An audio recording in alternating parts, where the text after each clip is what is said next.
Olá, meu nome é Josiane e eu fui convidada pela Casa Lavi para estar contando um pouquinho da minha história. Eu sou mãe do Enzo Valentim, ele é um prematuro extremo de 29 semanas. Então, como vocês imaginam, comigo a rotina foi um pouquinho diferente do que com a maioria das mães. O Enzo nasceu em março de 2018. E quando ele nasceu, foi completamente diferente do que eu imaginei, do que eu planejei, né? Pelo fato de ele ter sido prematuro. Quando ele nasceu de via de parto natural, como eu sempre quis, deu tudo certo. Mas quando ele nasceu, ele não veio diretamente para os meus braços, eu não pude amamentá-lo na primeira hora de vida. Nem nos primeiros dias de vida, né? Assim que ele nasceu, ele foi direto para UTI. Tiveram que fazer todos os procedimentos, né? Então eu não pude vê-lo na hora do nascimento. Eu fui ver ele só à noite, lá na incubadora. Não pude tocar nele dentro das primeiras 72 horas, que tem um protocolo, né? Então, eu enfrentei uma série de obstáculos, né? E como eu tive parto natural, eu tive alta já no segundo dia após o parto, né? E como o Enzo ficou lá na UTI em Blumenau e eu moro em Indaial, eu teria que me deslocar todos os dias para estar extraindo leite, ordenhando leite, para ele receber na sonda. Que quando eu fui ver ele pela primeira vez, o médico me explicou que ele receberia dieta pela sonda, que eu não poderia amamentá-lo, né? Ele nasceu com 1,525 kg e 38 centímetros. E o bebê prematuro, apesar de todos os procedimentos, ele não pode estar fazendo a sucção devido do baixo peso, né? Porque a sucção em si, ela é como se fosse um exercício, que no começo o bebê acaba perdendo peso para depois ir ganhando, né? Então eles me disseram que ele só poderia mamar no peito a partir de 1,7 kg. E aí então eu tinha que ir todo dia lá, ele recebia dieta na sonda a cada 2 ou 3 horas. Só que como ele não pôde mamar, eu não tinha estímulo de sucção, né? Então, sem o estímulo de sucção fica tudo muito mais difícil. Eu sempre ordenhava, fazia massagem, tudo certinho como tinha que ser, né? E mesmo assim eu não conseguia tirar o leite suficiente para ele. Um pouco também pelo meu estado psicológico, que eu estava bastante abalada. E também pela falta desse estímulo, por tudo, né? Pela correria. Então, assim, eu passei algumas semanas, sofri bastante, tentando tirar leite. O meu seio estava bastante assado, pelo movimento da ordenha, né? E o meu leite, aos poucos, ele foi secando, foi diminuindo, já tinha muito pouco, né? E aí ele foi diminuindo cada vez mais até que ele secou. Eu não conseguia tirar nem 3 ml de leite, né, pra ele.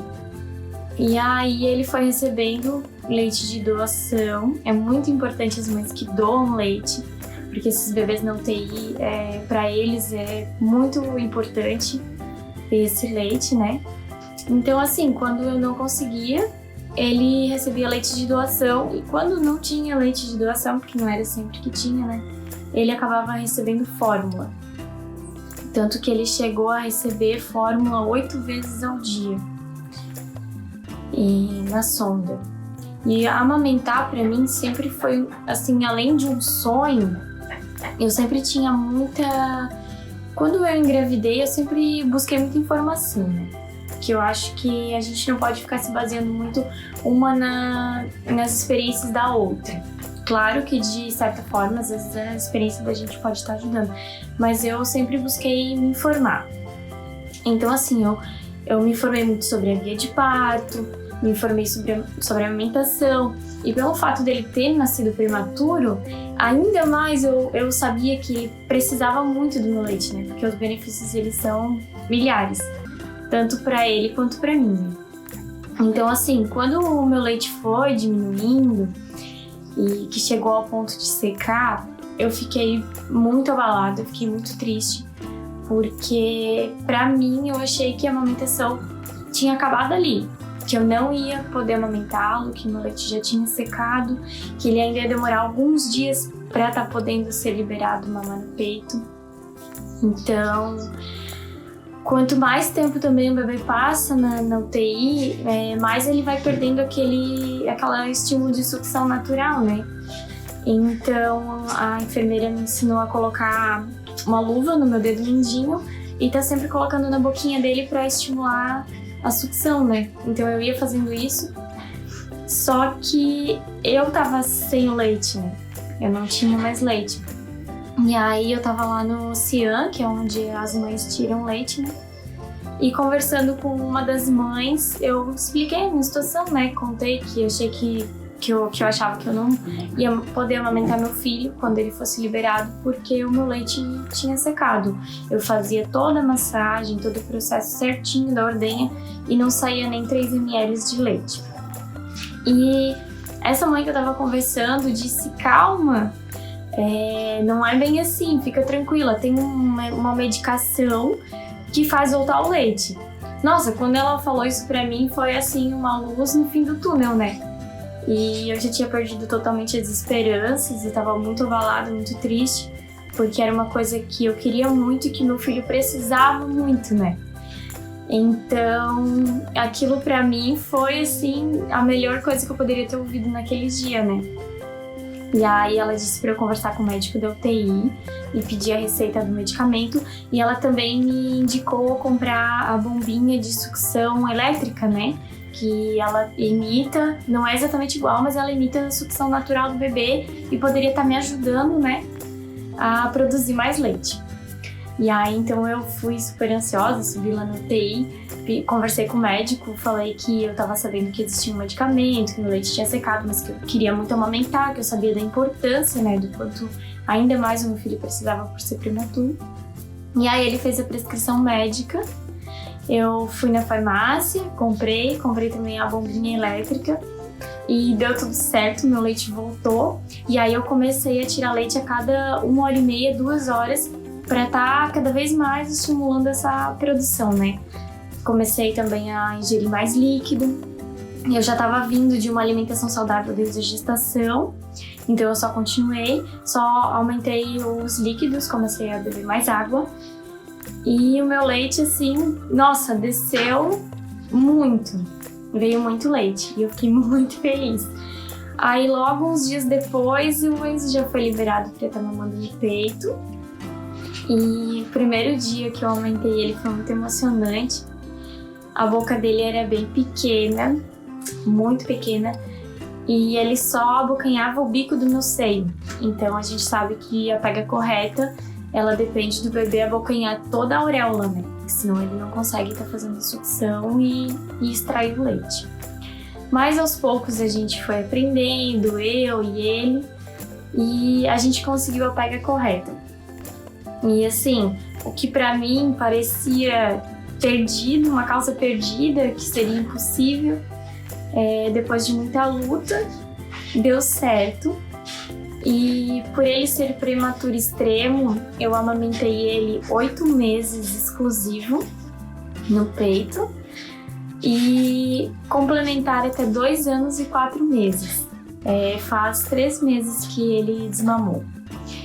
Então, assim, eu saí da UTI com ele tinha 27 dias de vida, tava com 1,8 kg. E eu saí da UTI já com um receituário de pré-NAN. Porque eu vi isso, eu senti isso, de que até a própria rede da saúde acaba desmotivando as mães na amamentação, né?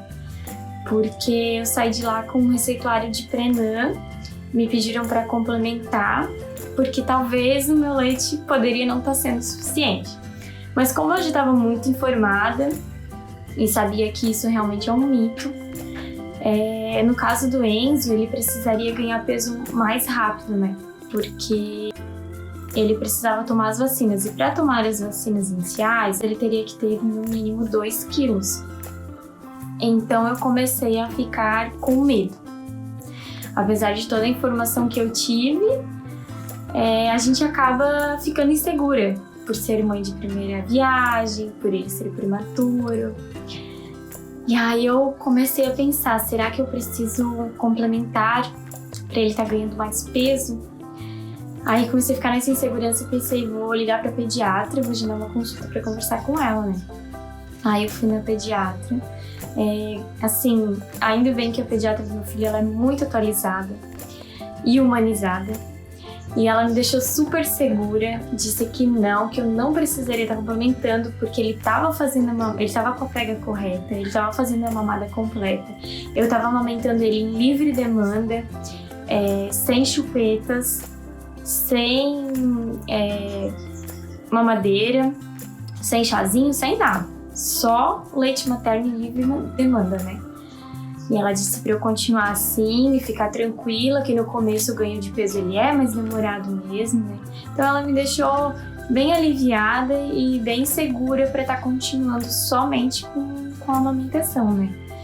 E aí eu continuei, eu tive uma série de obstáculos, porque daí como no começo eu tava ordenhando muito, meu seio já tava bastante assado, e depois com a livre demanda aí meu peito rachou, né? Tive todos esses problemas que a maioria das mulheres enfrentam, né?